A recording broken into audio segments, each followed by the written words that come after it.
¿Cómo está? Muy buenas noches, bienvenidas todos y todos. Qué gusto reunirnos nuevamente. El día de hoy, como todos ustedes, vamos a dar inicio al módulo 4 de nuestro curso sobre prevención y atención de violencia basada en género. Darles un saludo a la Fundación Tarpo y Bolivia y la UPEA, la Universidad Pública del Alto, que son los auspiciadores del curso. El día de hoy nuestra tutora es la licenciada Carolina Aliaga Calderón. Ella nos va a hablar acerca de la intervención psicológica de violencia basada en género. Va a tocar temas como los modelos terapéuticos, la salud mental basada en género, intervención en crisis, también sobre prevención primaria, etc. Entonces, si Carito está lista, le damos la bienvenida. ¿Cómo estás, Carito? Buenos días, buenas noches, ¿cómo estás? Buenos días, Mil. Buenas noches, Carito, ¿cómo estás? Bien, bien, gracias. Bienvenida. Entonces, tú me dices, por favor, si quieres saludar al público antes, mientras abrimos tu presentación, y tú me dices para que la vaya corriendo, por favor. Ya, gracias, Mili. Todavía no. Como les había propuesto en el grupo, que se preparen algunas preguntas, ya sea bien del módulo 2 como de ahora el módulo 4, que se preparen preguntas o identifiquen algunas cosas que quieran que aclaremos, ¿no? Entonces, quisiera darles la palabra, no sé si las personas que están tienen alguna pregunta, algo que necesiten aclarar. Les cedo el micrófono. Levanten la manito para participar, o si no pueden encender su micrófono, igual por chat. Mili nos va a dar la manito de leer si es que hay alguna pregunta por ahí. En el caso de que no hubiera alguna pregunta, ya pasamos a la presentación. Pero me gustaría que intervengan y resuelvan las dudas que puedan tener del módulo 2. Como ya estamos finalizando ya el curso, entonces me encantaría que puedan resolver sus dudas del módulo 2 o del 4. Así es. Sería interesante que aprovechen.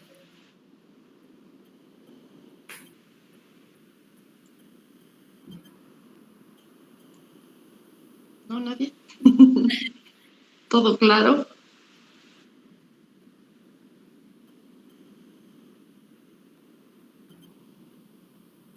Parece que no. Creo que no todavía, o están abriendo tal vez los apuntes. Tal vez. A ver, un minutito más y si no comenzamos. ¿Cómo no? Con lo que he preparado y tal vez ahí surgen algunas dudas, ¿no? Perfecto.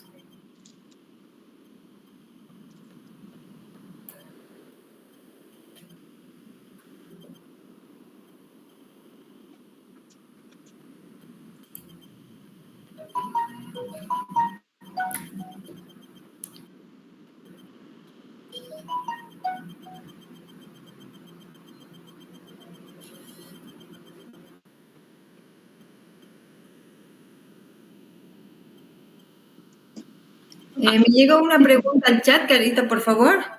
Ya, súper. Indican, en la ley se establece una ruta de atención violencia. ¿Cuál es la ley? ¿Será que nos puedes ir preguntando esa, por favor? Respondiendo, perdón, esa, por favor, Carito. Sí, la 348 establece una ruta crítica, se llama de denuncia. Ahora recién están aprobando una nueva, que es la RAI, que es la ruta es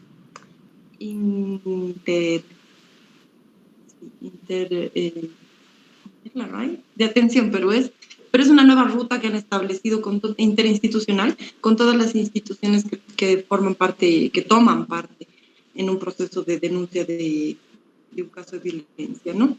Que están varias. Puede estar el Ministerio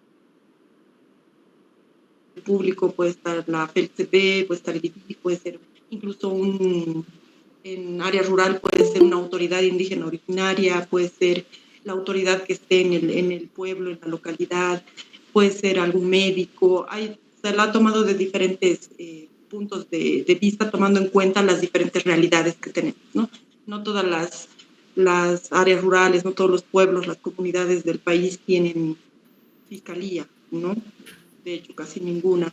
Entonces, son las ciudades centrales, las ciudades capitales que tienen. Entonces, ellos se han distribuido y tienen sus competencias que también están determinadas por la ley competencial, donde determina qué autoridad puede recibir estas denuncias y cuál es el procedimiento que corresponde para que ellos lleven a una localidad cercana donde sí haya fiscal, donde haya las mismas DNAs, los SLIMs, no están conformados como dicta la ley. La ley dicta que debería haber un abogado, una trabajadora o trabajador social y una psicóloga o un psicólogo.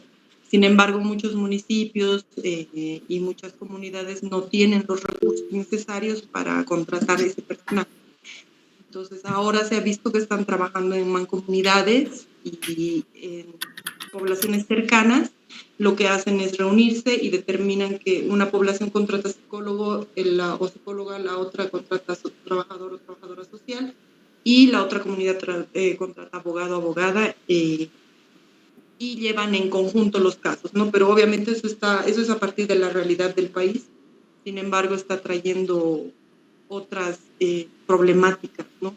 Que no se sabe quién al final va a representar el caso cuando se dé la investigación, qué municipio, porque ha sido atendida por 3 municipios.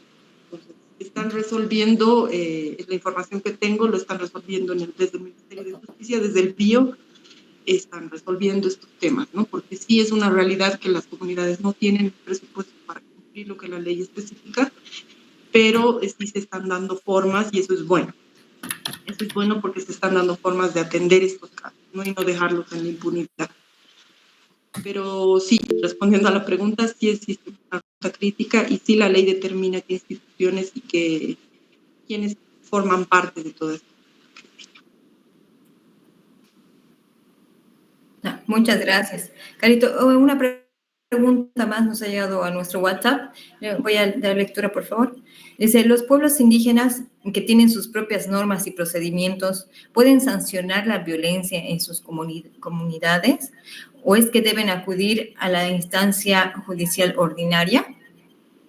Tienen que acudir a la instancia judicial ordinaria. No, hay la ley del RINDE, que lo que determina es que sí pueden recibir una denuncia, pero ellos tienen la obligación de pasar a la siguiente competencia, ¿no? En este caso, que es una fiscalía. Tienen que llevar la denuncia ahí porque tiene que resolverse en justicia ordinaria. No puede ser, en casos de violación, violencia sexual o violencia de género, tiene que ser por la justicia ordinaria.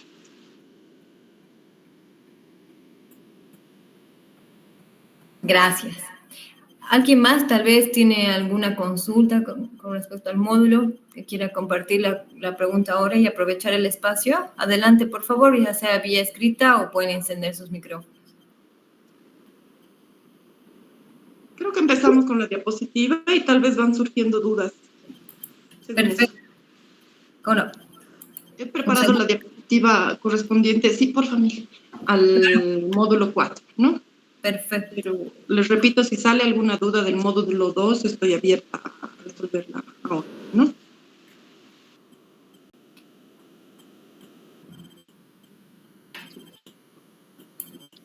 Ya, ¿me lo pasas? Claro que sí.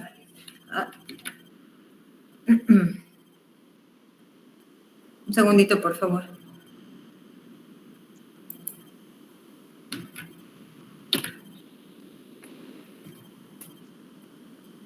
Bueno, el módulo 4, como todos ya han visto, porque todos ya han hecho el módulo, es sobre intervención psicológica en violencia basada en género, ¿no?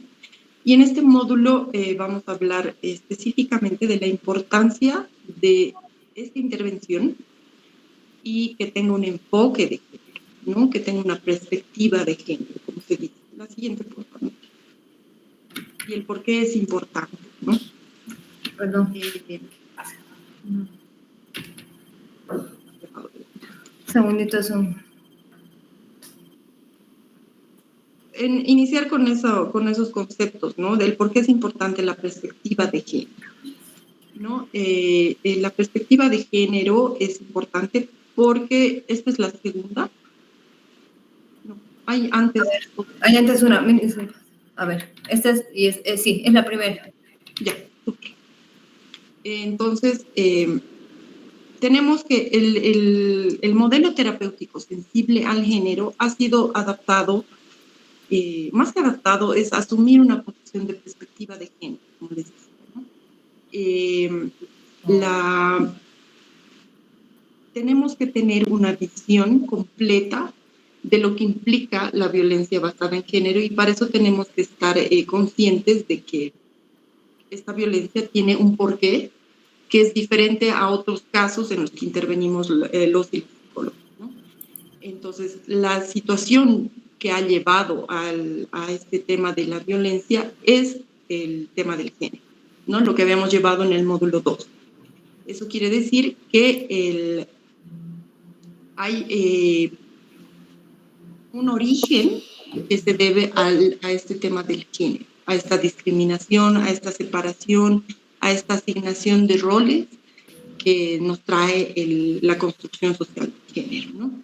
Entonces, como dice en la diapositiva, para un modelo terapéutico sensible al género, es importante que una persona que haga esta intervención haya tenido un entrenamiento en la perspectiva de género, lo que les decía, el poder ver las cosas desde una perspectiva de género.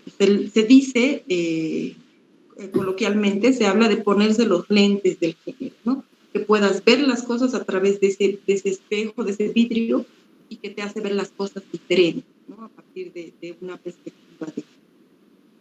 Y tener conocimiento, obviamente, de lo que es la dinámica del ciclo de la violencia, que también lo habíamos visto en el módulo 2, y poder, ¿por qué? Porque les decía eso en la sesión del módulo 2, es importante identificar en qué parte de este ciclo de violencia está la víctima para poder determinar cómo intervenir, ¿no?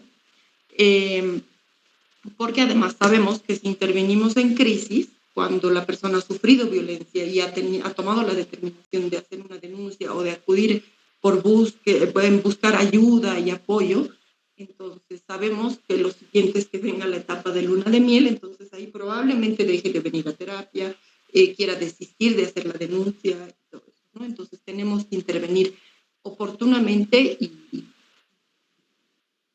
en tiempo y en cómo hacemos, ¿no?, la intervención. Otra característica es que haya trabajado el tema de poder, ¿no? Es importante que identifique todo esto que es el género y el tema de poder que nos trae, ¿no? El género, porque le da poder al hombre. También el saber lidiar con su dolor.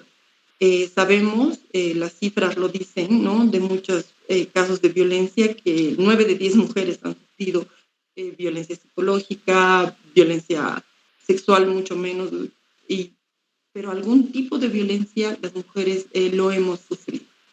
O tenemos historia de algunas mujeres de nuestra vida, en el caso de que seamos hombres, que han sufrido algún tipo de violencia. Entonces tenemos que saber trabajar ese dolor propio y para poder apoyar a otra persona que está pasando por ese dolor, ¿no?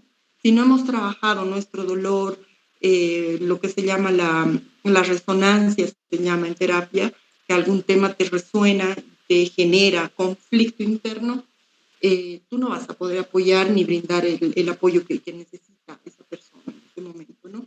Éticamente lo que corresponde es identificar si es que puedes, y si no, derivar a otra persona que sí pueda, ¿no? Esto estamos hablando en el tema de intervención psicológica como tal, ¿no? Más adelante vamos a ver el tema de intervención en crisis. Eso lo puede hacer cualquier otra persona que no haya recibido intervención, que se llama que no haya recibido entrenamiento en intervención terapéutica. También es importante conocer los límites y reglas que protegen a las mujeres durante la relación grupal o individual. Esto está referido a la organización de grupos de autoayuda, ¿no? Cuando formamos, que sí son válidos, que sí ayudan mucho, es generar grupos de autoayuda donde las mujeres pueden contenerse y pueden apoyarse unas a otras y se vuelven en eso, en tu bastón, en tu apoyo, en quien te sostiene, ¿no? Entonces tenemos que conocer qué límites y qué reglas se debe poner en estos grupos de autoayuda, ¿no? Y a nivel individual, obviamente, hay reglas en la terapia que debemos seguir. Entonces, que obviamente cuando una persona recibe entrenamiento para terapia, las aprende, ¿no? Y las aplica. Básicamente son reglas de cuidado de la mujer, de alerta, que si determina el terapeuta que está en una situación de riesgo, tiene que alertarla y dar a conocer. ¿No? Luego también aceptar que el incesto y el abuso sexual contra las niñas, niños y mujeres y la violencia contra las mujeres son un delito, ¿no? Obviamente no podemos brindar, no podemos intervenir terapéuticamente si es que nosotros no reconocemos que el abuso sexual a mujeres, a niños, niñas y la violencia como tal es un delito, que no está bien, que está mal. ¿Sí? Entonces, es súper importante eso, porque créanlo o no, hay personas que no identifican y que no reconocen en muchos temas de violencia. También admitir la validez del trabajo en grupo. Hay muchos profesionales que no están de acuerdo en que los grupos de autoayuda o de apoyo sean útiles, ¿no? Y sí son, hay que reconocerlo que sí. Obviamente no se trabaja lo mismo que en una terapia individual. Es como les decía, es otro tipo de intervención que se hace, es más de contención entre pares, entre personas que han sufrido lo mismo, que sí ayuda a una víctima de violencia el saber que no es la única, porque en su momento puede sentirse como la única que está pasando por eso y que está sola. Y los grupos de autoayuda en general ayudan a eso, a que te percibas no como la única en el mundo que está sufriendo esto, y como que hay otra gente que también ha vivido lo mismo que tú y que te puede apoyar y que estás soportada en el tema de brindar soporte por otras mujeres, ¿no? Que han vivido lo mismo.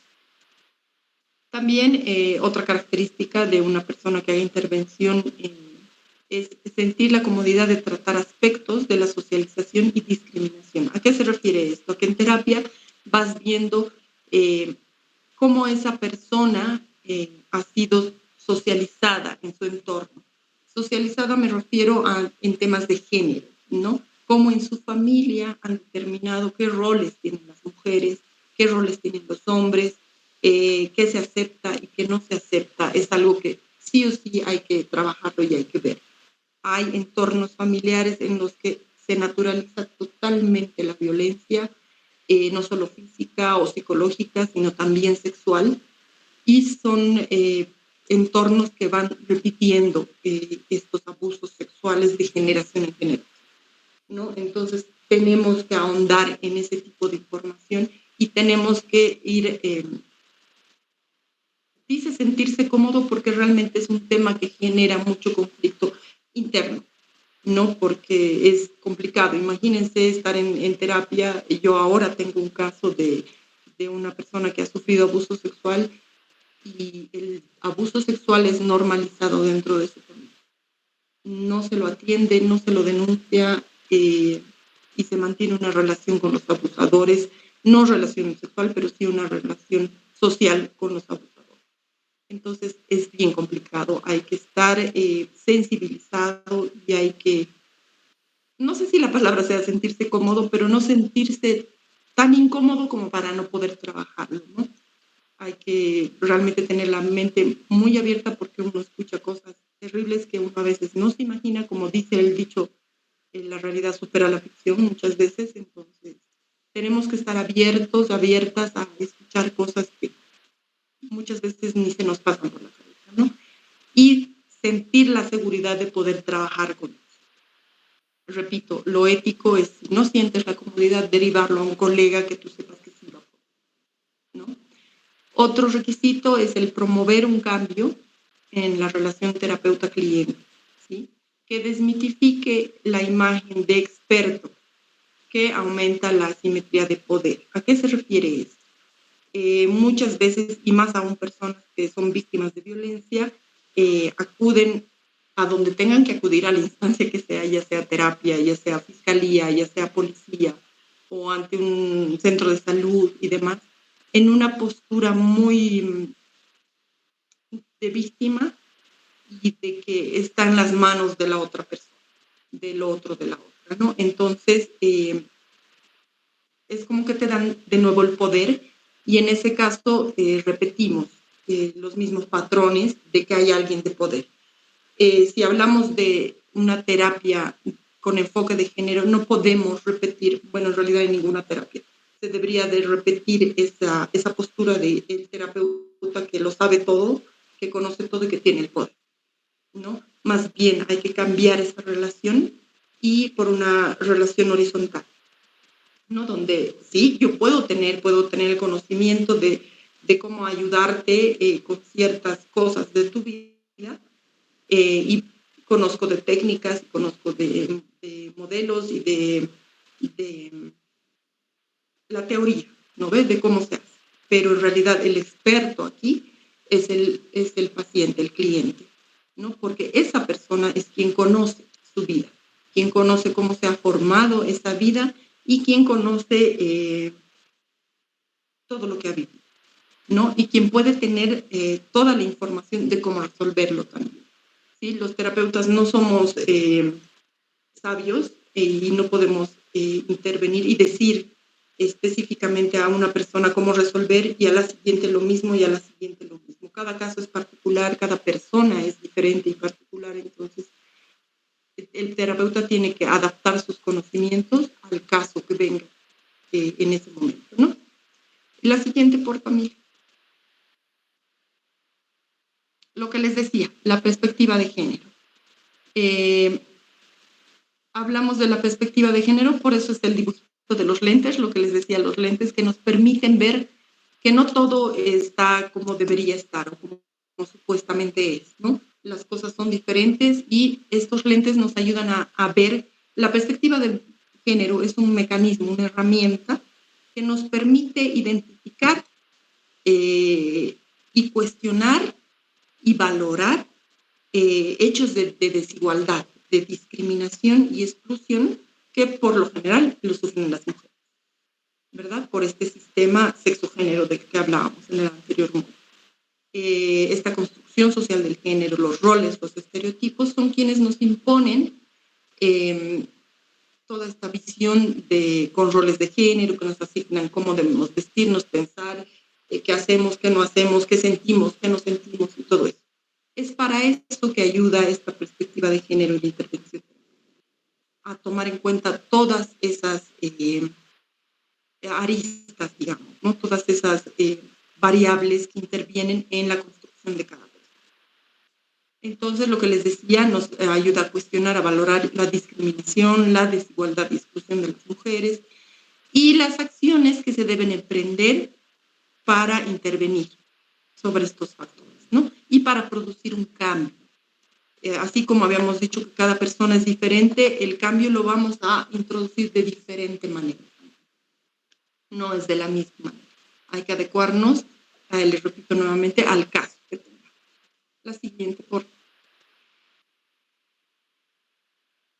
Hablando, es importante, ya que estamos hablando de la perspectiva de género, es importante que hablemos de la igualdad y la equidad de género. No sé si alguno de ustedes, bueno, ya están leyendo la diapositiva, entonces no sirve mucho que les pregunte, pero me gustaría saber si algunos de ustedes sabían la diferencia entre igualdad y equidad, ¿no? Porque como acá en la diapositiva dice, la igualdad significa igualdad de oportunidades y de derechos. Que se nos perciba como personas en la misma posición de igualdad, pero en derechos y en oportunidades. ¿Sí? Tratamos a todos por igual porque todos somos seres humanos, hombres y mujeres. Entonces tenemos los mismos derechos y las mismas oportunidades en cuanto a trabajo, derecho a justicia, todos los derechos, ¿no? Que se nos asignan por ser humanos. Y la equidad significa el tomar en cuenta las diferencias que existen entre hombres y mujeres, porque por eso la diferencia entre igualdad y equidad. No somos iguales. Si bien somos iguales en derechos y en obligaciones, tenemos marcadas diferencias entre hombres y mujeres desde las diferencias biológicas, ¿no? Y las diferencias de construcción, definitivamente. La forma en la que un hombre es criado y una mujer es criada son totalmente diferentes. Entonces, equidad se refiere a eso, a identificar las capacidades, las debilidades de cada persona y que se adapten las cosas para que esa persona tenga el mismo acceso, ¿sí? Como la imagen muestra, ¿no? Igualdad es que todos están en ruedas, ¿sí? Pero la persona con discapacidad que vende la imagen va a estar en una marcada diferencia con nosotros. Sí, en cambio, la equidad nos habla de que todos tengan las mismas condiciones dependiendo de su situación. Como ven, el niño igual, o la niña, no sé bien, está en una bicicleta mucho más grande, entonces le va a ser mucho más complicado manejar. ¿Sí? O el varón está en una bici, o sea, todas las bicis son del mismo tamaño, entonces para él es más difícil porque él tiene las piernas más largas. Entonces, si hablamos de una equidad, hablamos de que él tenga una bici más grande, acondicionada a sus características. La mujer igual, una bici que esté acondicionada. El niño, la niña igual, una bici más pequeña que pueda manejar. ¿Sí? Ahora, obviamente no es una persona con discapacidad porque no podría manejar una bicicleta, pero sí se le da otro tipo, si se le da una silla de ruedas, la silla de ruedas puede ir mucho más lento que una bicicleta, ¿no? Entonces, es dar bicicletas a cada persona que se acomoden a sus necesidades, ¿no? Y a sus capacidades. Esa es la diferencia de igualdad y equidad. Sí, igualdad, todos somos iguales en derechos y en oportunidades. Todos somos personas y todas tenemos que tener el mismo acceso a los derechos y a las oportunidades. Equidad es que se tomen en cuenta las capacidades, habilidades que tenga cada persona. ¿Sí? La siguiente, por favor. Les repito que pueden interrumpir el momento que sea, ¿sí? Levantan la manito, Mili me avisa y paramos por un momento. ¿Por qué creen que sea importante la salud mental, hablando ya de salud mental específicamente, con una perspectiva de género? ¿Alguien se anima a decirme si les parece que es importante o no?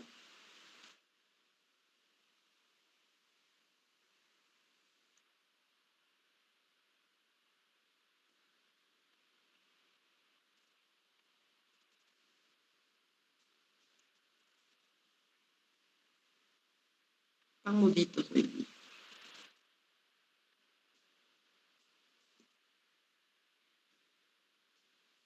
Nadie, no hay ninguna manito, ¿no, Mili? Aló, buenas noches. Sí, bueno, te escucha.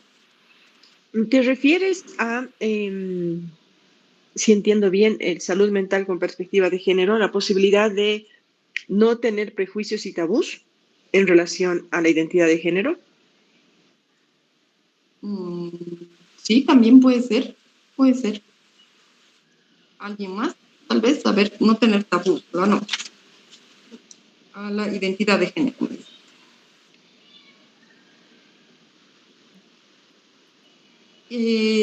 Te pregunto, ¿a qué te refieres con identidad de género? A la posibilidad de que las personas pueden sentirse, pueden construir su género más allá de su identificación sexual, más allá del sexo que las caracterice biológicamente. Más allá del hombre y mujer, digamos, ¿no? Exactamente. ¿Puede ser alguna intervención más para que ahonde el tema?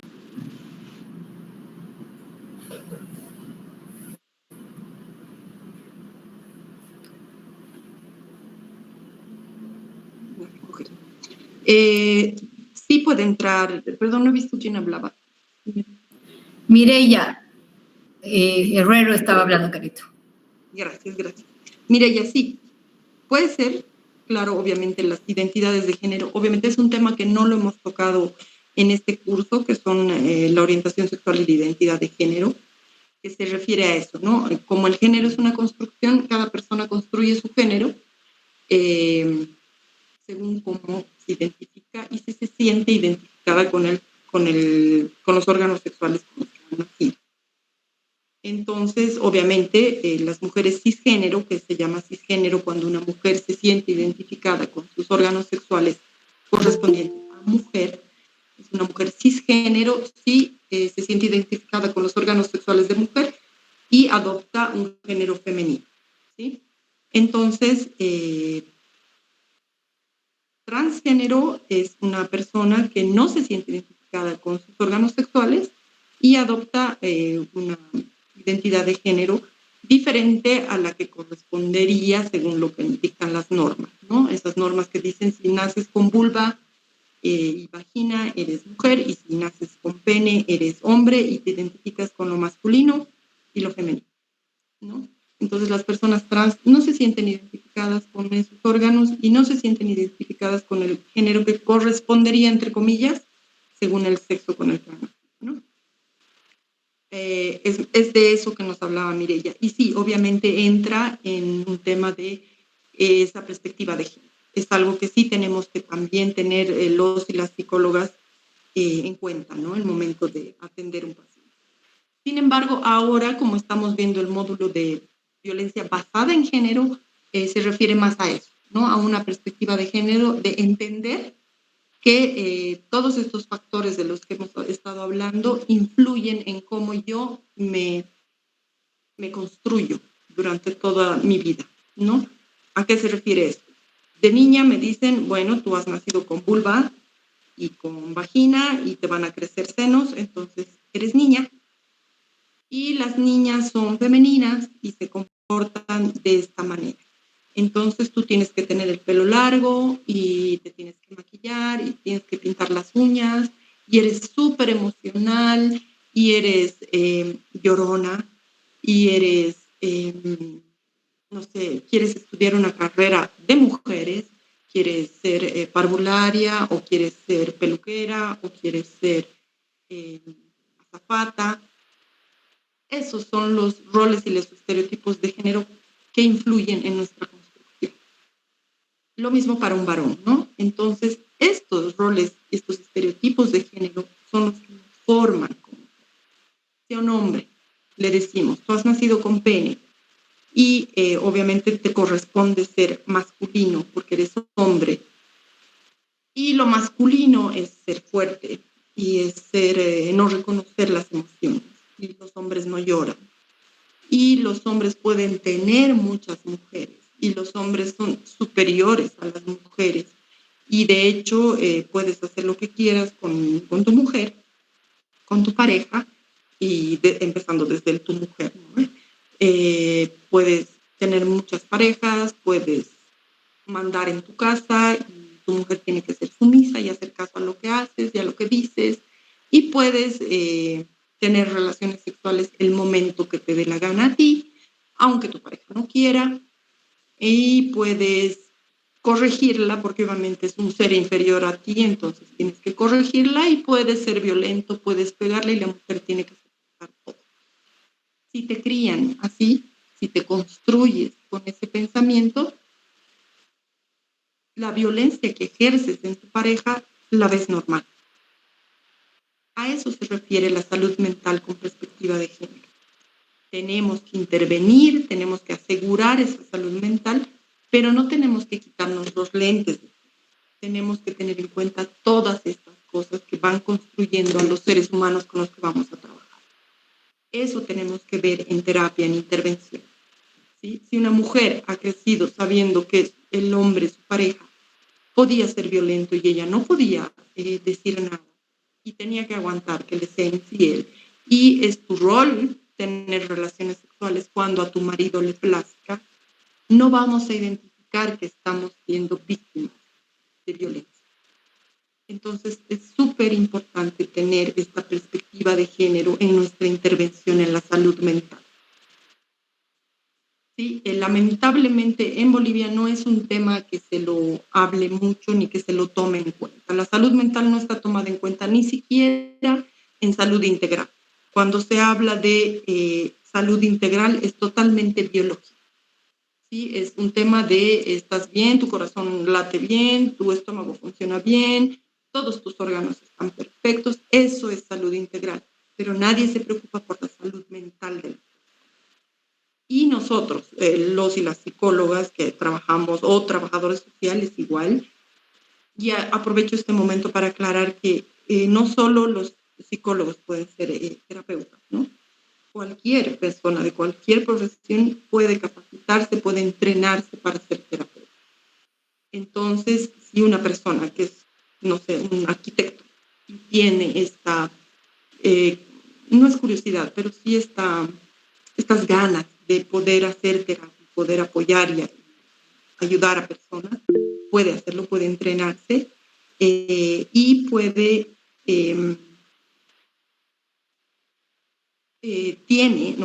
tiene que ponerse estos lentes de género, ¿no? Y hacer su intervención con esta perspectiva, con esta visión general de cómo son las cosas. No podemos obviar que el género nos construye, nos hace lo que somos y determina muchas formas en las que actuamos y pensamos, ¿sí? Es complicado trabajar con hombres en terapia, hombres que toda su vida se les ha dicho que no pueden sentir, que no pueden llorar, que no pueden expresar lo que están sintiendo, que no pueden sentirse presionados de ser el sustento de una familia y que no se pueden estresar por eso, ¿no? No pueden expresar este estrés, este peso que eso genera en ellos. Entonces hay que ahondar en este tema de la construcción de cada persona. Y esta construcción obviamente está basada y guiada por el género. Tenemos una manita. Buenas noches, gracias. Mi pregunta es la siguiente y mi duda también, ¿no? Si nosotros entramos a una terapia, como usted dice, que ya con una salud mental, así de donde el hombre es el agresor, la mujer es la víctima, o sea, ya estamos, no sé si es la palabra correcta, ya estamos yendo como víctimas ahí, ¿no? No como, como apoyo en ese sentido, porque ya estamos encasillando, como quien dice, al hombre y a la mujer en este sentido, ¿no?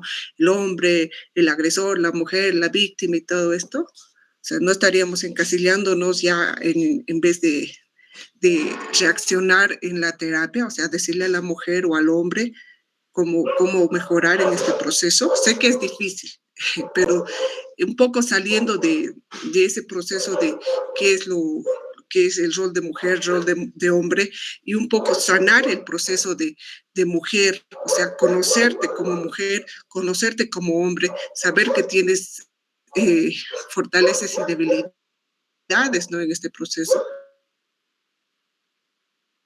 Cómo sanar este proceso, ¿no? Creo que es importante este proceso de sanar como persona para después dar el siguiente paso, ¿no? En este sentido. Obviamente son dos escenarios distintos. Estamos hablando de un escenario en el que una pareja puede buscar terapia. ¿Sí? En una pareja que te llega, una pareja que te dice estamos con problemas y estamos necesitando apoyo, entonces hemos decidido buscar terapia. Obviamente no puedes ir con un sesgo. Tienes que indagar y tienes que ver, observar cómo son sus relaciones, qué es lo que pasa y ahí determinar si realmente es un problema donde, seamos honestos, todos crecemos en una sociedad donde nos dicen, ¿sí? No queramos tapar el sol con un dedo, ¿no?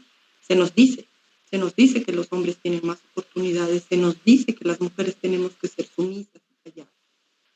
Es un mundo machista. Entonces, no digamos que no. Puede que esté cambiando un poco ahora en círculos muy pequeños, pero la sociedad en general, como tal, es machista. Es machista y la sociedad nos dice que las cosas deben ser así. Entonces, obviamente, como les decía, en una situación en la que sea una pareja que viene a pedirnos apoyo terapéutico, obviamente es tu rol en no sesgar tu visión y empezar a indagar y ver por dónde va la cosa. Puede que extrañamente sea un caso en el que el hombre no es machista, tienen una relación equitativa, no violenta y te estén buscando por otras. Pero estamos hablando de casos de violencia. El curso es intervención en violencia basada en género. Entonces se supone que hay violencia basada en género. Se supone que si una mujer busca tu ayuda porque ha denunciado a su marido por violencia, ahí no puedes dar el chance de ver si es que se ha construido machistamente el hombre. No, la mujer está viniendo porque ha denunciado a su marido por violencia. Entonces sí es un caso de violencia. En el caso de un agresor, si te lo ha mandado la fiscalía, le ha ordenado que haga terapia, es agresor. Entonces no hay dónde perderse. Obviamente, no estoy diciendo que es la única causa de la agresión el tema de género, ¿no? No es la única causa. Puede tener algún trastorno, puede ir por otro lado, ¿no? Pero estamos hablando de un caso general de violencia, donde ya sea la víctima o el agresor, te lleguen porque la mujer busca ayuda o porque te la ha derivado a algún centro de ayuda o el agresor te lo ha derivado, ¿no? Quiero que quede claro, y está en la ley 348, no hay conciliación en temas de violencia. Ningún terapeuta puede hacer terapia familiar en un caso de violencia identificada y denunciada. No se puede conciliar. El agresor necesita hacer terapia y necesita sanarse, y la víctima también. Tal vez, si es que todo va bien, perfecto y bello en el proceso terapéutico de ambos, tal vez puedan volver a ser pareja. No lo creo. Puede ser, pero no es el común, ¿sí? No se puede trabajar en terapia familiar si es que hay casos de violencia. Se trabajará individualmente. Si es que en el caso de que, como les digo, se dé todo bien y quieran volver a ser pareja, es un caso que hay que trabajarlo mucho, mucho, mucho, ¿no? Carito, Mireya Herrero levantaba la mano. ¿Te escuchamos? Sí, te quería preguntar si en el caso de parejas de dos mujeres, también se conceptualiza como violencia de género. Sí, sí es violencia de género. No está todavía, se está trabajando en el reconocimiento de la ley. De un inicio, la ley 348, mientras yo he participado en el proceso de creación de la ley 348 y aprobación y todo eso, lo hemos planteado quienes somos parte del activismo, de las personas que formamos parte de la comunidad LGBT, lo hemos planteado como que sí debería entrar, sí debería ser reconocido, pero no lo han hecho. E incluso ahora ha habido casos de feminicidio en parejas de personas del mismo sexo, de chicas, y lo han tipificado como riñas y peleas, no como feminicidio, ¿no? Se ha hecho todo un lobby y un proceso para que lo tipifiquen como feminicidio, pero hemos encontrado un montón de paredes, ¿no? Y nos han bloqueado, porque no lo reconocen como tal. Pero sí es, ¿por qué? Porque si bien no estamos hablando de un hombre y mujer, sí hablamos de una relación de poder, que es lo que caracteriza en una relación violenta. Y es lo que te dice la construcción de género, ¿no? Que hay una persona que tiene poder sobre otra. Entonces, en ese caso sí es violencia basada en género, pese a que son del mismo género, pero sí se reproduce este paradigma de poder, ¿no? Es poder sobre la otra, un estado de sumisión de la víctima, entonces sí tiene que ser tipificada como feminicidio. Creo que en los cambios que están haciendo ahora en la 348, yo sabía que sí iban a parejas del mismo sexo.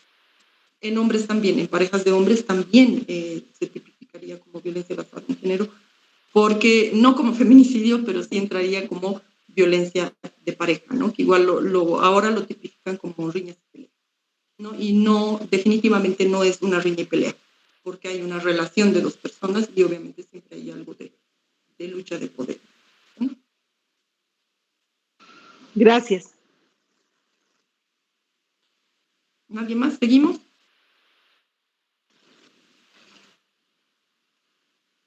Okay, seguimos.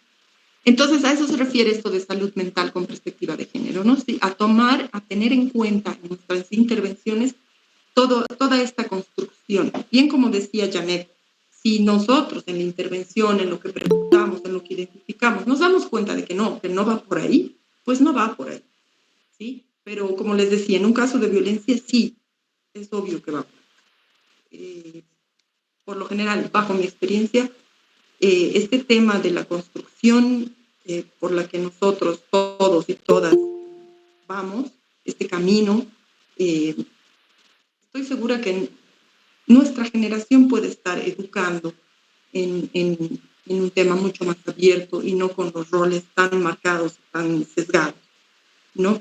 Pero de donde nosotros hemos venido, sí ha sido, tal vez no tanto, pero sí es una cultura muy machista donde se mantienen estos roles y estereotipos de género. No en todos, obviamente, hay familias un poco más abiertas, como hay familias mucho más cerradas, como les comentaba este caso que yo tengo, este paciente, donde la violencia sexual es normal, natural, y es como les ha pasado a todas las mujeres de la familia y va a seguir pasando. Entonces son entornos donde les digo, en ese entorno el machismo es terrible y los mandatos familiares que se van pasando de generación en generación son fuertes, son terribles. La siguiente, por familia.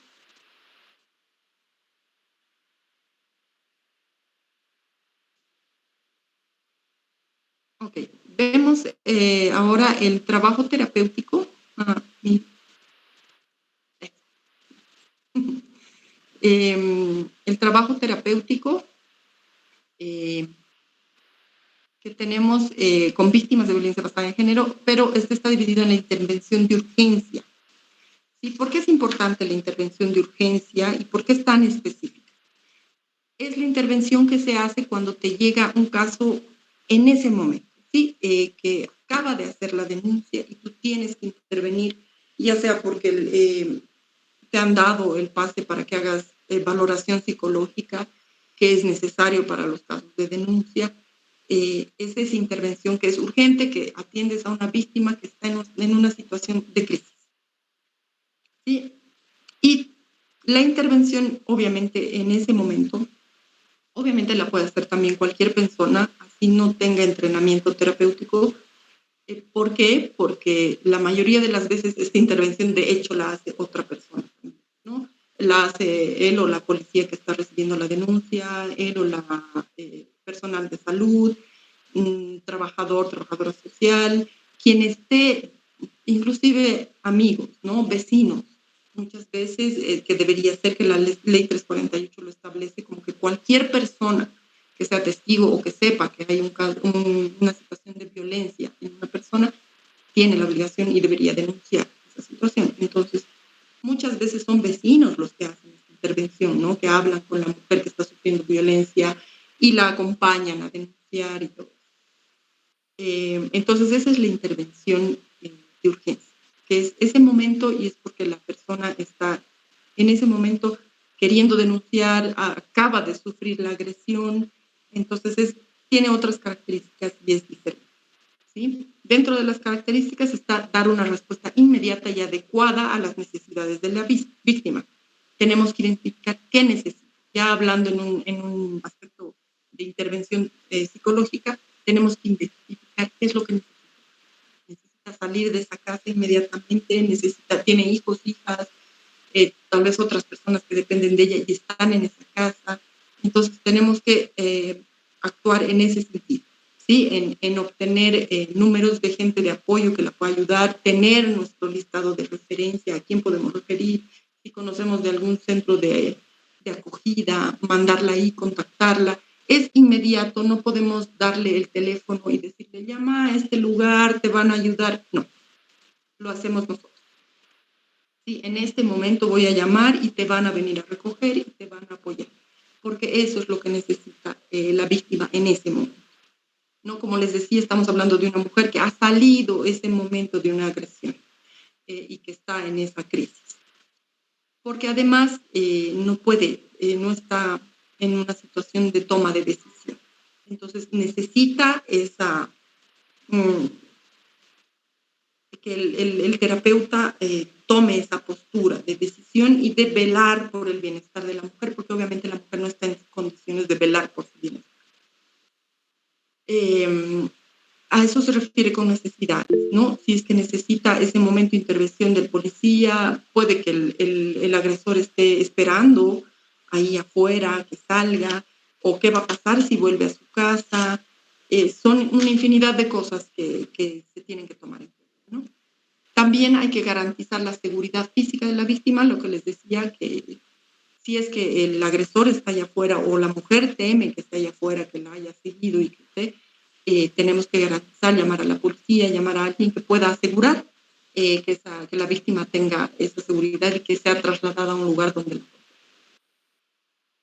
y como les decía, obviamente es explorar si hay hijos, hijas, muchas mujeres igual, que es un rol que también se nos asigna a las mujeres, el de cuidadoras, no solo de los hijos, sino de alguna persona que esté enferma en la familia o de algún adulto mayor. Entonces, igual, también tenemos que identificar si es que hay algún adulto mayor o alguna persona enferma o con discapacidad que dependa de esta mujer y que esté en el círculo de violencia. Y también, obviamente, identificar si es que también son víctimas de violencia del mismo agresor. ¿No? Eso. La siguiente, por favor.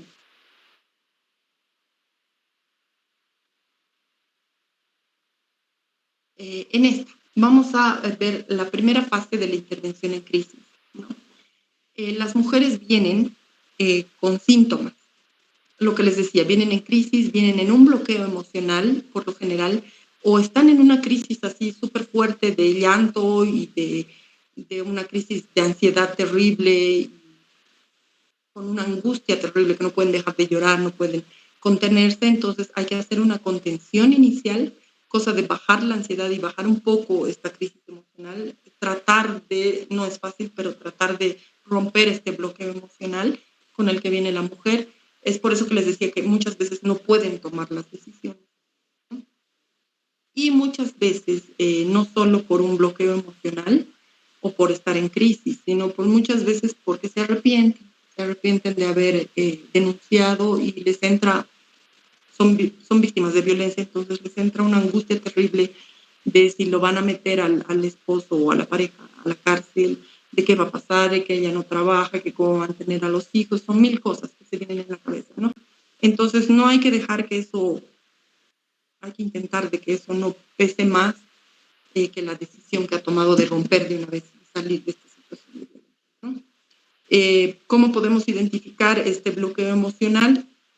Físicamente, te dicen que están cansadas, que quieren dormir, que les duele la cabeza, que tienen ganas de vomitar, que se les seca la boca, que les tiembla todo el cuerpo. Si es una crisis, un pánico, una ansiedad muy fuerte, van a sentir que el corazón les está palpitando mucho, van a sentir que están teniendo un paro, que les transpira el cuerpo, las manos. O sea, quiero que se pongan en esa situación de que es una crisis fuerte de la persona. Entonces, tenemos que tratar de aminorar esos síntomas. No es fácil, muchas veces no se logra, pero hay que tratar. Sí, y lo primero es brindarle seguridad, en que la persona entienda que está en un espacio seguro y que nosotros no vamos a permitir que nada malo le pase. Sí, tenemos que entrar en un rol protector, lo que corresponde. Dentro de los síntomas cognitivos hay confusión de pensamientos, te hablan de una cosa, te hablan de otra, inmediatamente, como les decía, hablan de mis hijos, o mis hijos están aquí, no quiero que vean más, no quiero que sepan, miles de cosas, ¿no? La impotencia, también se presenta este hecho de las ilusiones y creencias, ¿sí? De que ellas piensan que no, por más que ya hayan hecho la denuncia y hayan buscado ayuda, no van a salir de esa situación. Es imposible. Es algo que tienen que vivir y que es imposible salir de esa situación. Es un pensamiento muy común en personas que están en círculos de violencia. Entonces hay que darles ese apoyo, ese soporte y lo más importante, es un espacio seguro y no estás sola. ¿Sí? Yo me voy a encargar de apoyarte y ayudarte y guiarte en esto. Y psicológicos, lo que les decía, la ansiedad, la falta de concentración, la afectación emocional, que no puedan contener el llanto, que no puedan hablar. Obviamente hay que apalear todas estos síntomas antes de continuar con la intervención, ¿no?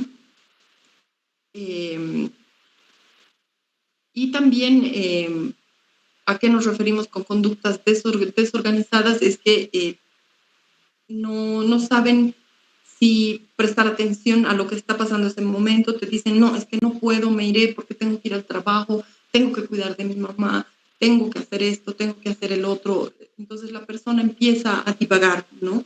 Y a salirse del contexto en ese momento. La siguiente, por favor. No se olviden que me pueden interrumpir en cualquier momento. Ok. La intervención en crisis es una oportunidad que, como ya seamos terapeutas o no, no podemos dejar pasar. ¿Por qué? Porque, como les decía, la mujer se va a arrepentir. Le van a venir miles de pensamientos, ese momento, y va a decir, no, o sea, yo no le puedo hacer esto al padre de mis hijos, él me ha prometido que va a cambiar y va a cambiar, no tengo con qué mantenerme, no trabajo, qué va a hacer de mi vida, es su casa, dónde voy a ir a vivir, y miles de cosas. Otra también puede ser, lo amo y no le puedo hacer esto, miles de cosas, ¿no? Entonces, no es una oportunidad que no podemos dejar. ¿Por qué? Porque nosotros trabajamos por el bienestar de esa mujer y no podemos permitir que siga en una situación violenta. Entonces tenemos que valorar lo que está pasando y cómo intervenir, y tenemos que tener metas claras. ¿Sí? Obviamente nuestra meta es sacar a esa mujer de su entorno y que se llegue a la mejor solución. No, obviamente esto también implica valorar el grado de violencia, ¿no?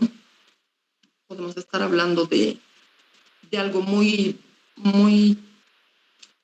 nuevo que recién está empezando y que no se ha repetido muchas veces, que no ha causado mucho daño aún, y algo que ya es extremo, donde corre peligro la vida de la mujer, ¿no ve? Entonces, según la situación, vamos a tomar la decisión de lo que tenemos que hacer y nuestras metas, ¿no? Tenemos que inmediatamente asegurar que esa víctima no vuelva a estar en el mismo entorno con el agresor, o todavía se puede trabajar, ir trabajando el hecho de que la mujer salga de ese entorno, tal vez ver el hecho de que tal vez es algo muy reciente y no muy grave, se pueda trabajar en terapia y cosas, ¿no?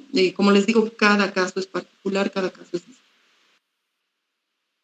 Y las orientaciones técnicas finales en un proceso de intervención de crisis, o sea, a lo que, lo que tenemos que trabajar ya, esto es hablando en que ya en la intervención ha pasado ya por varias etapas, ya hemos pasado la atención en crisis, ya hemos pasado el tema de denuncia, y la mujer está viniendo a terapia para recuperarse y para salir de ese círculo de violencia. Entonces, lo que tenemos que trabajar es la autoprotección, el hecho de que la mujer, que es algo que cuesta mucho, el hecho de que la mujer se asuma como víctima, por lo general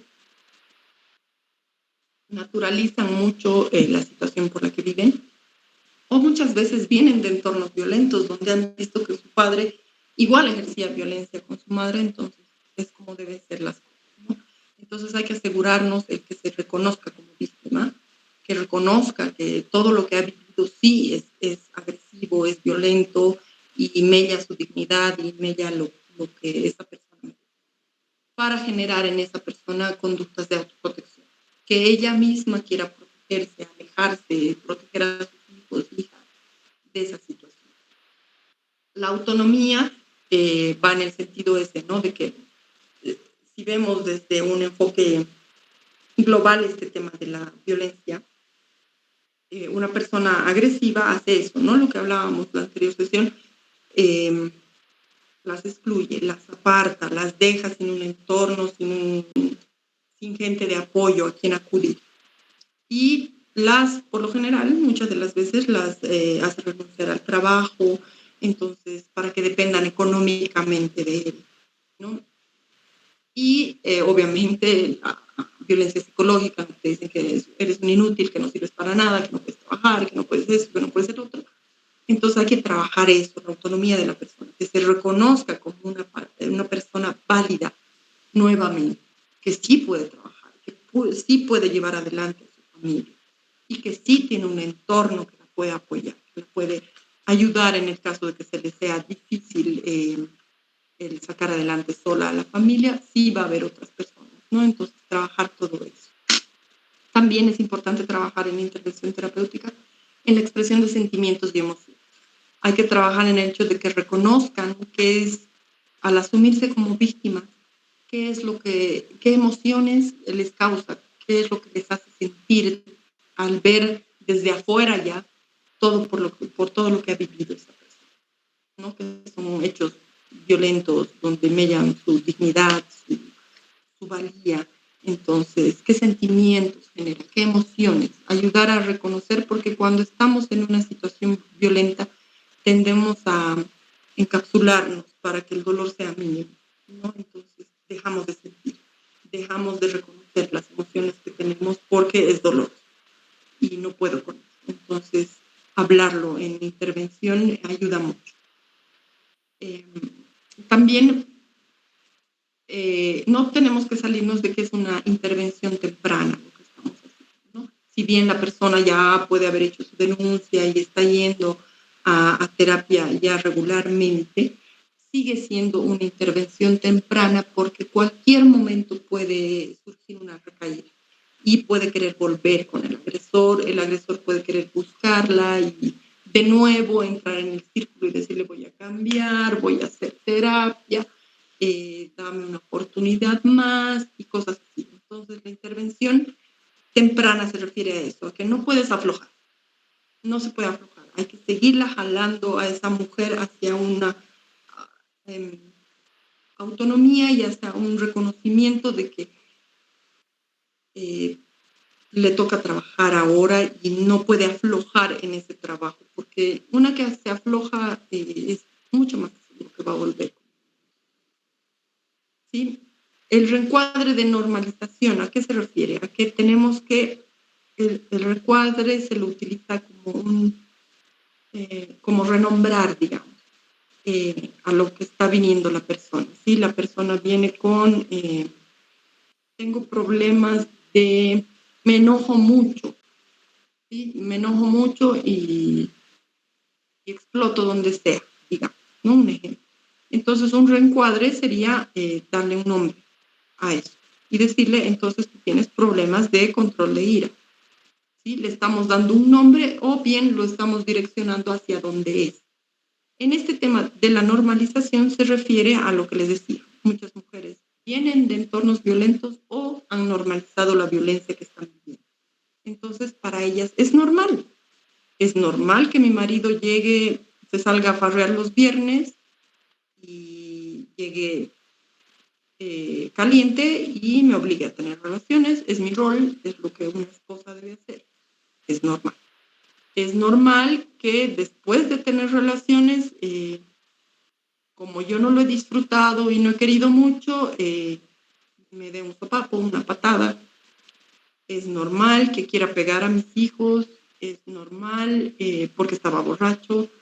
Es normal que si no, el almuerzo no está listo y no está caliente a la hora que llega, él se moleste y rompa vasos y platos. Es normal que me diga que soy un inútil porque no puedo hacer nada y cosas así. ¿Sí? Eso es lo que tenemos que reencuadrar. Tenemos que hacer notar que no es normal, que las cosas no son así, que como les han dicho que debe ser, no es. Entonces tenemos que hacer ese reencuadre de normalización y dejar de aceptar que la mujer normalice lo que está viviendo. Y facilitar la toma de decisión, ¿no? Básicamente lo que les decía, a partir del reconocimiento de que ha sido víctima y que ha sido víctima de violencia y sufre situaciones de violencia y agresión, se promueve, obviamente una vez que hemos trabajado la autoprotección y la autonomía, se promueve que empiece a tomar decisiones positivas para ella y su entorno familiar, sus hijos, dependa de eso, ¿no? Eso, básicamente. Sí, eso es lo que se refiere a intervención. Sí, creo que alguien ha habilitado el micrófono. Perdón, si puedo contarlo. Luz Amparo Gómez hizo un comentario. Dijo, aún hay mucho tabú sobre la salud mental en nuestro medio. Y Carla Ana Serrano hace una pregunta. Ella dice, ¿y cuando la mujer es la agresora, el procedimiento es el mismo? Se da muy pocas veces, pero hay algunos. El procedimiento es el mismo, sí. Es un poco más complicado porque estos roles y estereotipos de género golpean más fuerte en un hombre que es víctima de violencia y agresión. La autoestima está mucho, mucho, mucho más baja por el mismo hecho de que es un hombre y está sufriendo violencia de una mujer. ¿Sí? Seguimos entrampados en los roles, ¿no? Es mucho más, mella mucho más la dignidad del hombre el hecho de decir que mi mujer me pega. Lo sabemos, ¿no ve? Implica mucho más desmerecimiento social. Entonces, es un poco más complicado. No es un poco, es mucho más complicado porque tenemos que romper el tema de que es víctima de violencia y después trabajar en el tema del machismo, obviamente, que viven en él, ¿no ve? Y todos los roles y toda esta normalización que volvemos a hablar. Pero sí, es muy poco común y también es muy poco común que haya muchas medidas de protección, porque por lo general que el hombre salga del círculo ya es una medida de protección. Inclusive no tenemos refugios para hombres. Como les digo, así es. De 100 casos de violencia, 99, 98 son de mujeres, ¿no? 1 o 2 de hombres. Entonces no es algo muy común. Por lo general el hombre tiene más privilegios y más poder, entonces le es más fácil inclusive reconstruir su vida, ¿no? Es mucho más complicado en temas de lo que genera una vida bajo violencia en una mujer. El reconstruirla es mucho más difícil. Pero trabajando con un hombre, la intervención es más complicada por todo lo que hay que ir rompiendo, ¿no? Empezando porque es víctima y continuando por el tema del machismo que tiene y todos los roles y mandatos que le han impuesto. Y del comentario de Luz, sí, hay mucho, mucho tabú todavía sobre la salud mental. Siempre se lo asocia con los locos, ¿no? Algún trastorno. Y salud mental está dirigido a eso, ¿no? A la prevención de enfermedades mentales, psiquiatría y el extremo, ¿no? Porque sí, obviamente es salud mental, las enfermedades mentales, ¿no? Pero salud mental implica desde el hecho de que tengas una crianza amorosa, de que te traten bien, de vivir sin violencia, de que tus padres te den amor, te protejan, es el rol de un padre y una madre que te protejan, te den amor, te den seguridad, te den confianza. La salud mental está presente durante todo el transcurso de la vida de una persona, ¿no? Pero lamentablemente el tabú es ese, ¿no? Se lo relaciona con enfermedad mental. Entonces, se lo enfoca desde el tema de psiquiátricos y atención a pacientes psiquiátricos, ¿no? Alguna enfermedad mental. No a que realmente la enfermedad mental en realidad quiere decir que te desarrollas como una persona sana, útil mentalmente, ¿no? Sin tener todas estas presiones, ¿no? Con las que muchas veces crecen. Ya no hay otra, ¿no, Mili? No, en el chat no, Carito. Ya, súper. Entonces, como les decía, hasta aquí es lo que vemos en intervención, ¿sí? Y todo lo que se tendría que trabajar en intervención.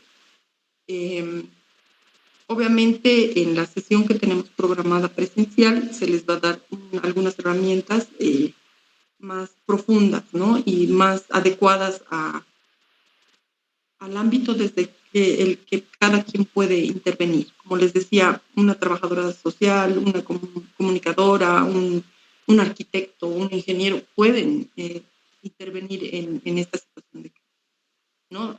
Sin tener, sí, obviamente las herramientas que les vamos a dar y cómo los vamos a preparar, pero no es un estudio, una capacitación en intervención terapéutica, ¿no? Que eso sí ya conlleva más tiempo y más aprendizaje. A la última, la minita creo que ya está. Sí, la última cosa. Hasta allí, como les decía, es intervención y ahora vamos a ver un poco de lo que es prevención, que también estaban en los materiales que han llevado. Hay 3 ámbitos de prevención. Tenemos la prevención primaria, la secundaria y la tercera, ¿no? De violencia. La primaria, que es en la que todos y todas deberíamos de intervenir, es la que nos habla de los ámbitos de educación, donde se informa sobre todo lo que es violencia y cómo prevenirla y cómo evitarla y cómo nosotros podemos generar estos espacios seguros y generar una convivencia pacífica en la casa, en la comunidad, en la escuela, en el trabajo y en todos los ámbitos donde nos desarrollamos, y concientizar a las personas de que realmente es una labor de todas, no solo de las personas que viven situaciones de violencia, ¿no? Sino es algo de la comunidad, de toda la población, es algo que nos compete a todos el trabajar en prevenir, en evitar que se den más situaciones de violencia en nuestra comunidad, ¿no? También habla de promoción de igualdad de género, eso es lo mismo, educar, informar sobre lo que es la igualdad y la equidad de género, para que las normas, todo tenga esta perspectiva de género de la que hemos estado hablando, ¿no? La importancia de la intervención temprana, de lo importante que es el estar atentos a que en nuestro entorno haya alguien que está viviendo violencia, ¿no? Y lo importante que es que intervengamos. Si vemos que nuestro hijo muchas veces tiene actitudes violentas o nuestra hija, llamar a la reflexión y tratar de cambiar eso. Si vemos que nuestro vecino, nuestra vecina está igual en alguna situación, tratar de intervenir. ¿Sí? Esa es la intervención temprana. O detectar en el colegio, detectas que algún niño o niña viene de un hogar y está sufriendo violencia intrafamiliar, igual, detectarlo tempranamente y dar la alerta. Es rol de todas y todos, ¿no? Hacer el apoyo a las familias que estén en esta situación, siempre con un enfoque en la juventud. ¿Por qué? Porque la idea es prevenir. La idea es que estos jóvenes, cuando hagan su familia y tengan pareja, no incurran en situaciones de violencia, ¿no? El poder promover educación en los jóvenes para el reconocimiento de sus emociones, el trabajo del mal manejo de la ira, el no poder controlar, el control de impulsos, y todo eso es también prevención, ¿no? Y obviamente en políticas y legislación que se aprueben más leyes que protejan a las personas que viven violencia, que protejan y garanticen, como dice la 348, garanticen una vida libre de violencia, ¿no? Entonces, en todo esto obviamente igual entra la perspectiva de género, que es súper importante. Eso sería todo. No sé si hay alguna pregunta, algún tema que quieran aclarar.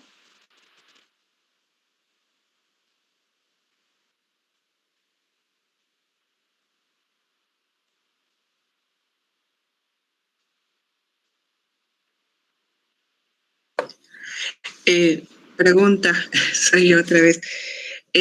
Yo soy socióloga, o sea, yo lo que veo es, en el caso de las psicólogas, o sea, creo que ya tienen como un perfil ya o una guía donde ustedes identifican todo este proceso que aplicar a la persona y todo eso, ¿no? Es como un test, ¿no? Más o menos que ustedes aplican.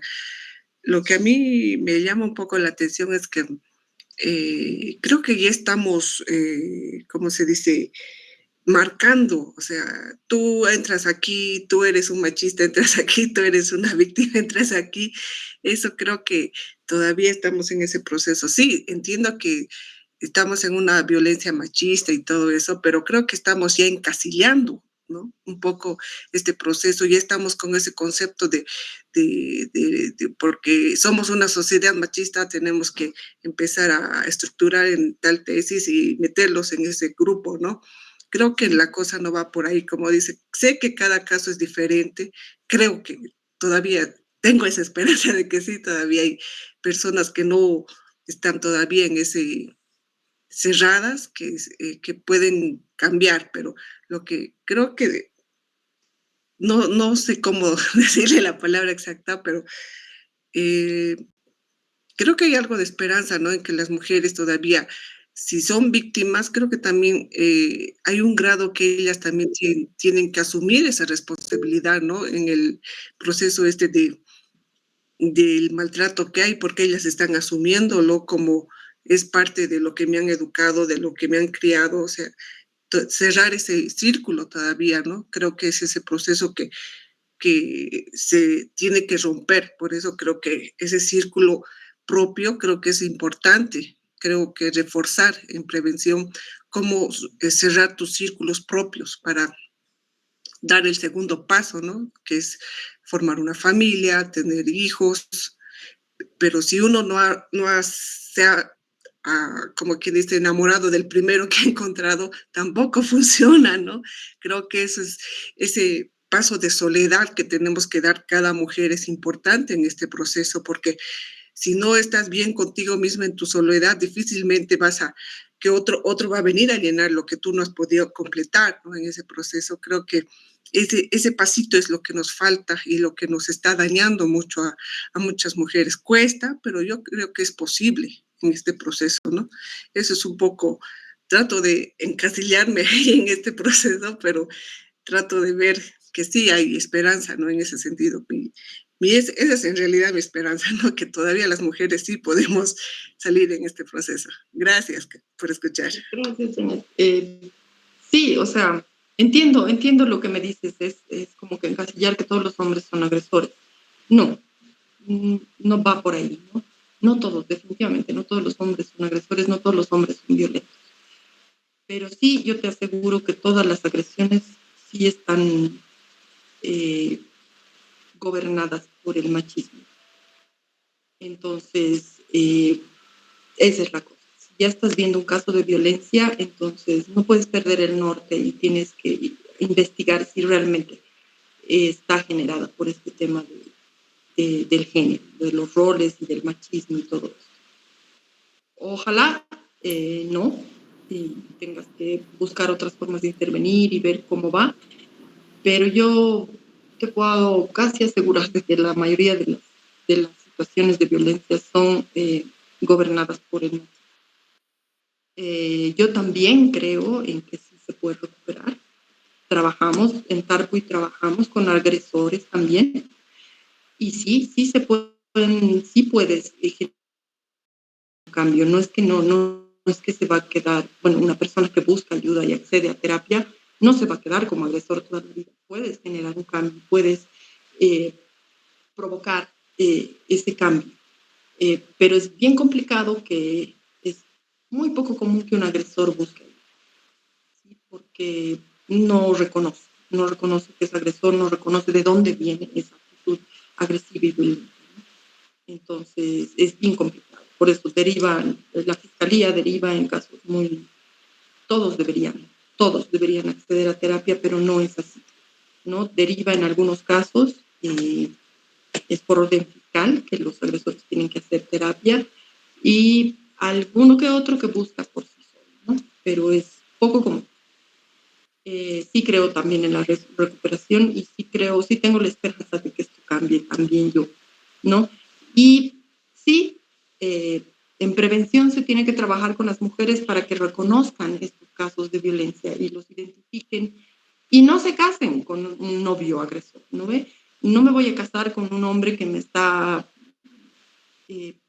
pidiendo ubicación en tiempo real del WhatsApp, que me pide mi teléfono y me lo revisa todo el tiempo, que me prohíbe tener amigos, que no puedo hablar con hombres, que me obliga a tener relaciones sexuales, que muchas veces cuando se enoja golpea la pared, y cuando se enoja también, pero es porque está enojado, me agarra del brazo y muchas veces ya me lo ha moreteado.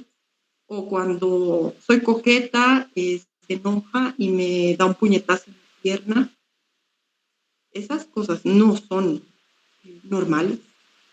Y eso es en lo que hay que educar a las mujeres, que reconozcan ese tipo de situaciones y reconozcan que no es una pareja adecuada. Y no se casen, no se vayan a vivir con ese hombre. El hecho de salir de un ciclo de violencia es bien complicado, y lamentablemente sigue cayendo la responsabilidad sobre las mujeres. Es una responsabilidad de la mujer identificar eso y salir de eso, pero es algo muy complicado que conlleva, por eso muchas mujeres mueren, porque no han podido salir de ese círculo. No es es bien complicado que acudan a ayuda. Por eso la mayoría de las mujeres que sufren violencia y que acceden a terapia psicológica sin que hayan sido derivadas por la DNA, el SLIM o la fiscalía, es bajo. Una mujer tenga, no sé si está bien dicho, tenga el valor, porque no es cuestión de valor, pero tome la decisión de salir de ese círculo y enfrentar las cosas, buscar ayuda y recuperarse es bien complicado, no es algo lamentable. Ojalá fuera, pero no es. Gracias, muchas gracias. Carita Mireya Herrero, levantó la mano. Te escuchamos. Adelante, Mireya. Sí, si bien estoy plenamente de acuerdo en que cuando hay una situación de violencia todos deberíamos intervenir, pero me preocupa un poco que la realidad no acompaña esto, en el sentido de que a veces si tú identificas a una persona que está sufriendo violencia y como terapeuta tomas las riendas y la defiendes y vas y haces la denuncia, a veces las mismas autoridades son las que no alientan a la víctima a hacer las denuncias. Otras veces tendríamos nosotros que hacer como terapeutas la denuncia, creo que no. En otra situación, si la víctima llega a hacer la denuncia y no hay las condiciones apropiadas para protegerla, va a volver a la misma casa y va a sufrir más violencia. O sea, no sé hasta qué punto, en teoría sí, estoy de acuerdo. Los mecanismos sociales deberían estar dados para intervenir y que esa persona reciba toda la atención. Pero desde el solo hecho de ir a la policía, en la policía te van a pedir un denunciante y quién va a denunciar. La víctima no ha elaborado un proceso para hacer la denuncia. A veces ese momento están afligidas, adoloridas, quieren hacerlo y después se arrepienten.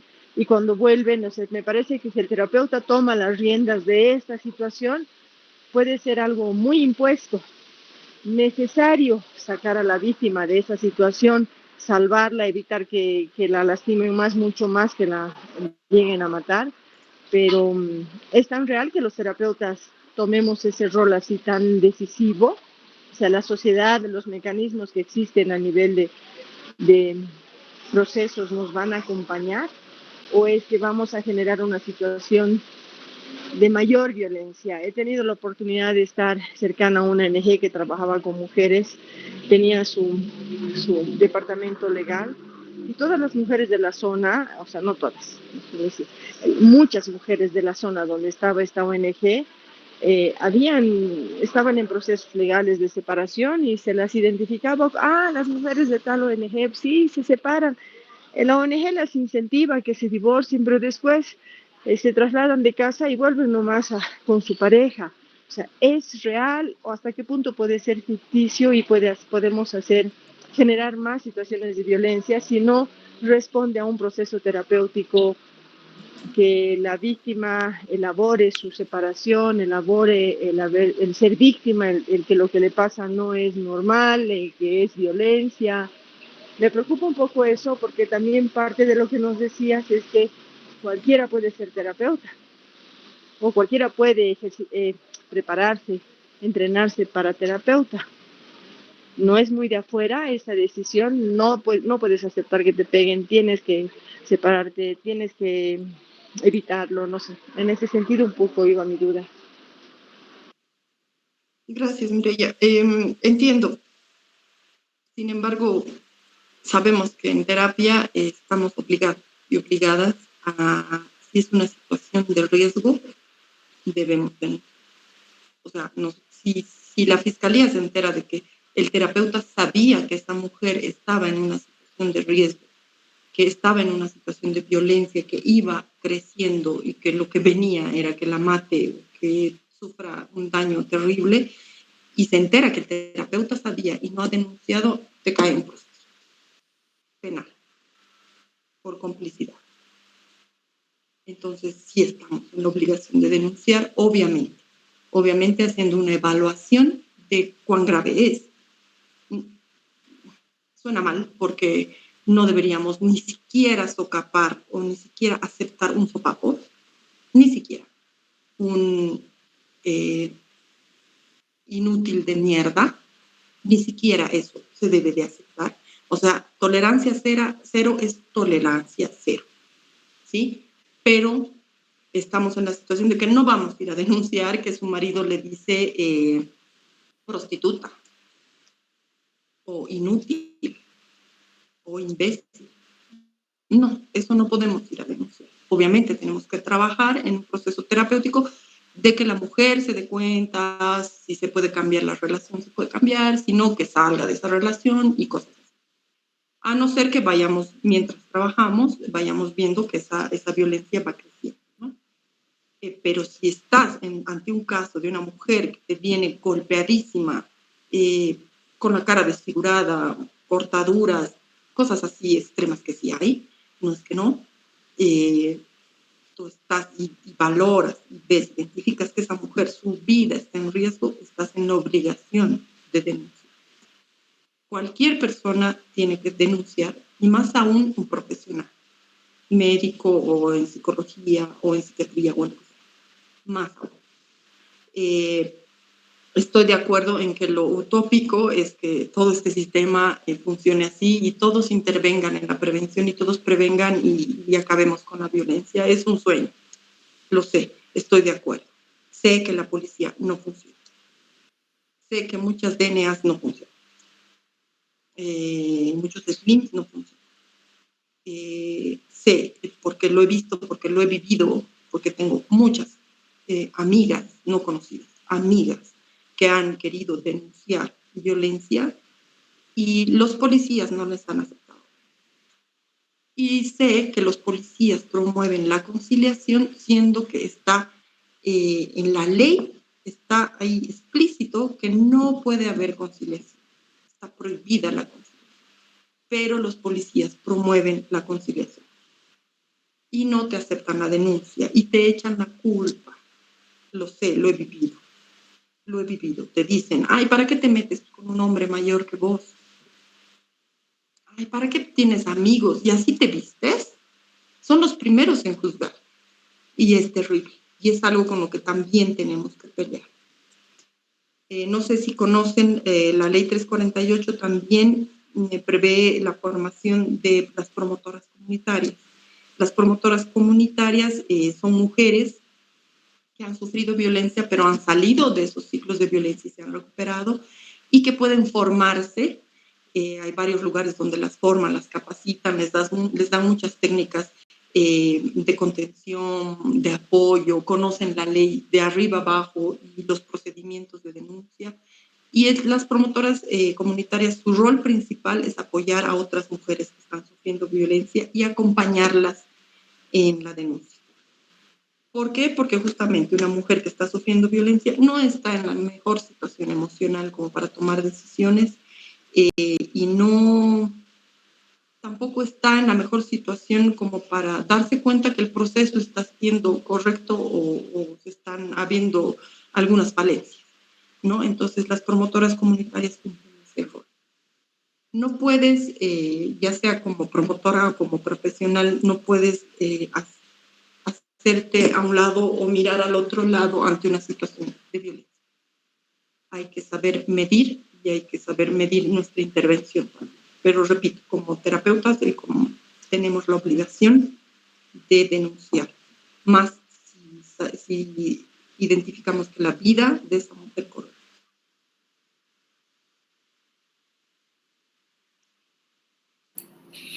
Elizabeth Villancetti también levantó la mano. Adelante con la consulta, por favor, Elizabeth. Buenas noches. ¿Me escucha? Sí, se te escucha. Ya. Licenciada, buenas noches. Bueno, mi consulta era el tema de la nueva ley que estaba hablando al principio, ¿no? En tema de violaciones, no sé si corresponde al webinar que igual estaba viendo el día viernes. Decía el licenciado que una adolescente que es violada o abusada sexualmente, podía ya hacer el tema del, como dijo, el aborto. Se autorizaba ella directamente o si no, a una trabajadora social donde vaya a denunciar, donde una psicóloga, entonces ya automáticamente iba a autorizar el aborto. Eso en la nueva ley ya está así bien estipulado porque es un poco peligroso ese tema para mí como funcionario, digamos, de algún SLIM o de algún lugar. Entonces es un poco difícil tomar la decisión, a menos que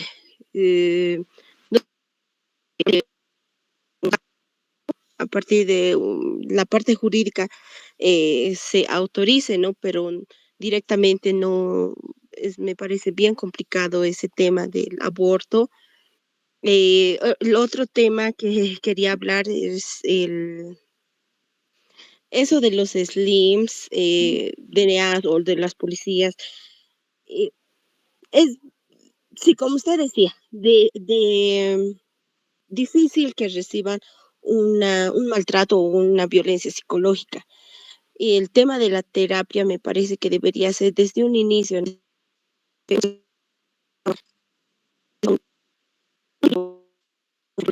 puerta o a la pared y ya la mujer empiece a recibir terapia psicológica, de asumir, digamos, las consecuencias que pueden seguir si es que esa persona va a seguir con actos violentos. Entonces, porque es la policía en realidad, ¿no? No quiere ver a una persona que quiera ir a denunciar, así me está empezando a amenazar, me está empezando a gritar y no, sí o sí quiere ver, digamos, golpes, quiere ver sangre, quiere ver ya que la mujer vaya así, sí, con muletas, así, casi, casi ya en el hospital. Entonces, me parece bien difícil ese tema, no sé cómo podemos afrontarlo. Sí, la parte de sensibilizar a las mujeres se les da, pero ¿cómo, cómo aún más podemos ayudar, ¿no? A las personas de que vayan a denunciar desde un principio y que la institución, o como sea ONG, sea policía, sea un SLIM, empiece a dar estas terapias, ¿no? Sería que eh, sí, muchas personas conozcan sobre una terapia, una trabajadora social, psicólogo, un mismo abogado, digamos, conozca, digamos, cómo dar estas terapias psicológicas a las personas que están iniciando, digamos, este tipo de actos violentos. Eso sería, Lice. Gracias. Sí, en el tema del aborto, no es de las reformas que está sufriendo la 348. El tema del aborto viene, uno que siempre ha estado reconocido en nuestro Código Penal, sí se puede acceder a un aborto en el caso de que una mujer o peligre la vida de la mujer o la vida del feto sea inviable sin la madre, ¿no? Sí se podía acceder desde el 1970, no sé cuándo es el Código Penal, ¿no ven? Pero de los 70. El 2013, si no estoy equivocada, no estoy segura del año, pero creo que es el 2013, ha habido una sentencia constitucional, que es la sentencia 0206, que habla de este tema del acceso al aborto en mujeres que han sufrido, niñas y mujeres que han sufrido violencia sexual. Y sí, esta sentencia establece que a simple denuncia, no es denuncia a cualquier persona, ¿sí? Es a una instancia policial o fiscalía que te da el informe de la denuncia. Con esa fotocopia o copia del informe, esta mujer que ha sido víctima de violencia sexual va a cualquier centro de salud, presenta el informe y el centro de salud está en obligación de, primero, la mujer no puede saber si está embarazada, de hacer las pruebas necesarias para saber si está embarazada. Si es inmediata lo que acude al centro de salud y no hay posibilidad de que salga positivo un test de embarazo, tienen que darle un tratamiento psicoprofiláctico donde le dan la pastilla del día siguiente para evitar de que haya un embarazo. En el caso de que sea después de un tiempo y sí se da cuenta que está embarazada y ha sido víctima de violencia sexual, va con su denuncia y el centro de salud está obligado a proceder con una interrupción del embarazo, si la mujer quiere, obviamente, no la van a obligar. Pero si la mujer va y manifiesta el hecho de que aquí está mi denuncia, estoy embarazada y me quiero hacer una interrupción legal, el centro de salud tiene que hacer la interrupción legal, aparte de darle todo el tratamiento psicoprofiláctico de ITS, VIH y otras cosas más que está contemplada en la sentencia constitucional y el procedimiento que ha sacado el Ministerio de Salud. Como te digo, no es reciente. No estoy segura del año, pero creo que es el 2013 que ya hay esta sentencia y ya hay un protocolo del Ministerio de Salud de intervención y de si es un caso reciente, toda la recolección de pruebas y todo lo que se necesita para continuar con el proceso investigativo de la denuncia de violación. Entonces, es una sentencia constitucional, está en la ley y se tiene que cumplir y es un derecho. Es un derecho que una mujer que ha sufrido violencia sexual y por ese acto de violencia sexual ha quedado embarazada, tiene el derecho a interrumpir ese embarazo. El obligar a una mujer que siga con un embarazo producto de una violación es considerado tortura. No podemos obligar a una mujer a que siga ese embarazo y llegue a término, nazca y críe ese bebé. Es tortura, ¿sí? Hay que ser bien puntual con eso. Y sabemos que en el país y en el mundo muchos casos de violación son sufridos por niñas. Y tenemos muchos casos de niñas que están embarazadas, niñas de 10 años, de 12 años, de 13 años, embarazadas producto de una violación. Y muchas son obligadas a terminar con esos embarazos, o sea, a llevarlos a término, a cabo, a dar a luz, siendo que eso significa un riesgo para la salud de esas niñas. Un cuerpo de una niña no está preparado para estar embarazado y para dar a luz. Entonces, eso inclusive es científico, es médico.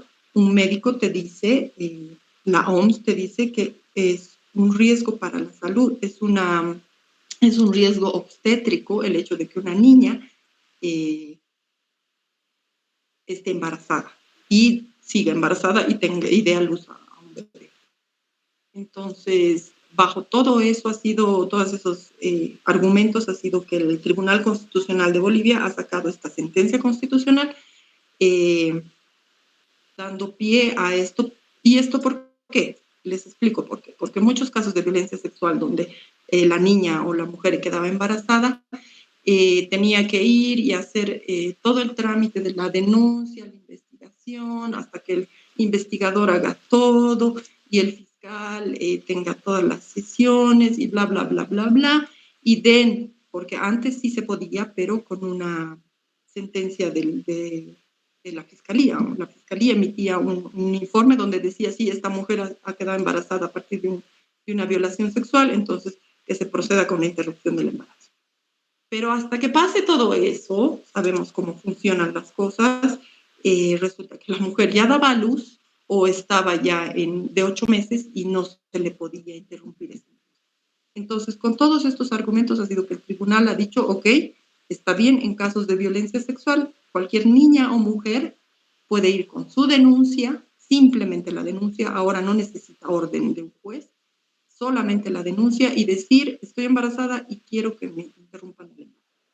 Y como les digo, el centro de salud está obligado a hacer la interrupción de ese embarazo. Eso. En cuanto a lo que me decías de este tema de cómo es la situación, ¿no? En los DNAs y el LIMS y de la terapia, sí, obviamente estoy de acuerdo, debería de ser de inicio el acceso de una mujer, porque la mujer puede acceder a terapia, obviamente, pero no es una realidad, no es que es algo común el hecho de ir a terapia en Bolivia, no es algo visto bien incluso, ¿no? Mucha gente sigue pensando que van a terapia los loquitos nada más. Entonces, volvemos a entrar a ese tabú de la salud mental, ¿no? debería de. ¿Y cómo podemos ayudar a estas mujeres? Ahí están las promotoras comunitarias. Yo he sido parte de esta formación que se hace en las promotoras comunitarias. Y estas promotoras se saben la ley y se saben los procedimientos, y es lo que necesita la mujer, ¿sí? Porque, ¿qué ha pasado cuando no he estado presente en una amiga que ha ido a hacer denuncia y el policía no le quería aceptar la denuncia? Pero sí, a la amiga que le estaba acompañando, yo la bombardeaba desde mi celular, le mandaba el procedimiento de la policía que tiene para aceptar denuncias, todo lo que dice la 348, y como que mi amiga me decía, no le quieren recibir por esto, y yo le contestaba con otra cosa. Entonces, creo que la ayuda va a partir de ahí, va a partir de decirle, yo conozco la ley, yo te voy a ayudar, ¿sí? Porque una mujer que está rompiendo ese ciclo, tratando de romper, tratando de denunciar, a la primera que le digan, no, ¿sabes qué? Andate nomás, no denuncies, lo van a meter a la cárcel, que es lo que le dicen los policías, va a retroceder. Entonces, es el apoyo que tenemos que dar y que dan las promotoras comunitarias. Yo ahora, si sé de algún caso de violencia, acudo a las promotoras, porque son mujeres aguerridas, son mujeres que ya han superado casos de violencia, son mujeres que se conocen los procedimientos, las leyes, todo lo que corresponde hacer, y no se dejan ningunear con los policías. Les contestas y les dicen, tú estás en la obligación de recibirme la denuncia porque es así, es lo que dice. Como dices, muchos esperan ver golpes, ojos hinchados, sangre y demás, pero las promotoras, y eso es como tenemos que empoderarnos todas y todos, de ir y reclamar y exigir que se cumplan las leyes y que se cumplan en nuestros derechos, ¿no? Es así como podemos apoyar. En cuanto al tema quiero aclarar esto de que cualquier persona de cualquier profesión puede hacer terapia, es cierto. Sin embargo, obviamente necesita la formación y la capacitación, que no es cuestión de unos meses, ¿no? Para ser terapeuta tienes que pasar por un proceso de formación que implica años, no solo de formación y de entrenamiento en terapia, sino de hacer terapia tú también, ¿no? Todas las personas que se forman para terapeutas hacen procesos terapéuticos en su vida, primero, ¿no? Porque eso te habilita para poder gestionar la terapia con otras personas, ¿no? Entonces, no es que yo con un cursito de 6 meses voy a ser terapeuta. No. Sí, cualquier persona puede ser terapeuta, sí. No es requisito que sea psicólogo o psicóloga, pero es un proceso de formación de años, ¿no? Ya nos hemos pasado de la hora, Mili. Carito, son las 21:22 exactamente. un poco, sí. Bueno, solamente recalcar que relacionado a la sentencia constitucional 0206 es del año 2014, ¿no? Lo leo en voz alta, sí. Sí, gracias, Mili. 14. Bueno, entonces, ¿nos despedimos? Sí. Si tienen alguna duda, no duden, tienen mi teléfono, escríbanme. Si quieren, ya les he dicho, el grupo de WhatsApp no solo puede ser informativo, puede ser de aportes también de lo que piensan, de lo que sienten, y también pedir aclaración de algunas. Muy bien, muchas gracias, Carito. Muchas gracias por compartir tu experiencia, tus conocimientos, por responder todas estas consultas. Muchas gracias. Gracias a todas y todos por haber estado aquí y seguir, aunque nos hemos pasado de lo. Así es. Por favor, si me permiten recordarles 3 puntos. Nos vemos el martes 12 de diciembre para darle continuidad a nuestro último módulo, al módulo 5. Recordarles también que el sábado 16 es el taller presencial. Y por último, por favor, les recuerdo acerca del pago del curso, que se lo deben hacer, por favor, hasta el día 12 de este mes. Y dicho esto, un agradecimiento especial, como siempre, a la Fundación Tarpo y Bolivia y a la Universidad Pública del Alto. Nuevamente, gracias, Carito, a ti, y gracias a todos por su participación. Muy buenas noches. Gracias, buenas noches. Buenas noches. Gracias, buenas noches.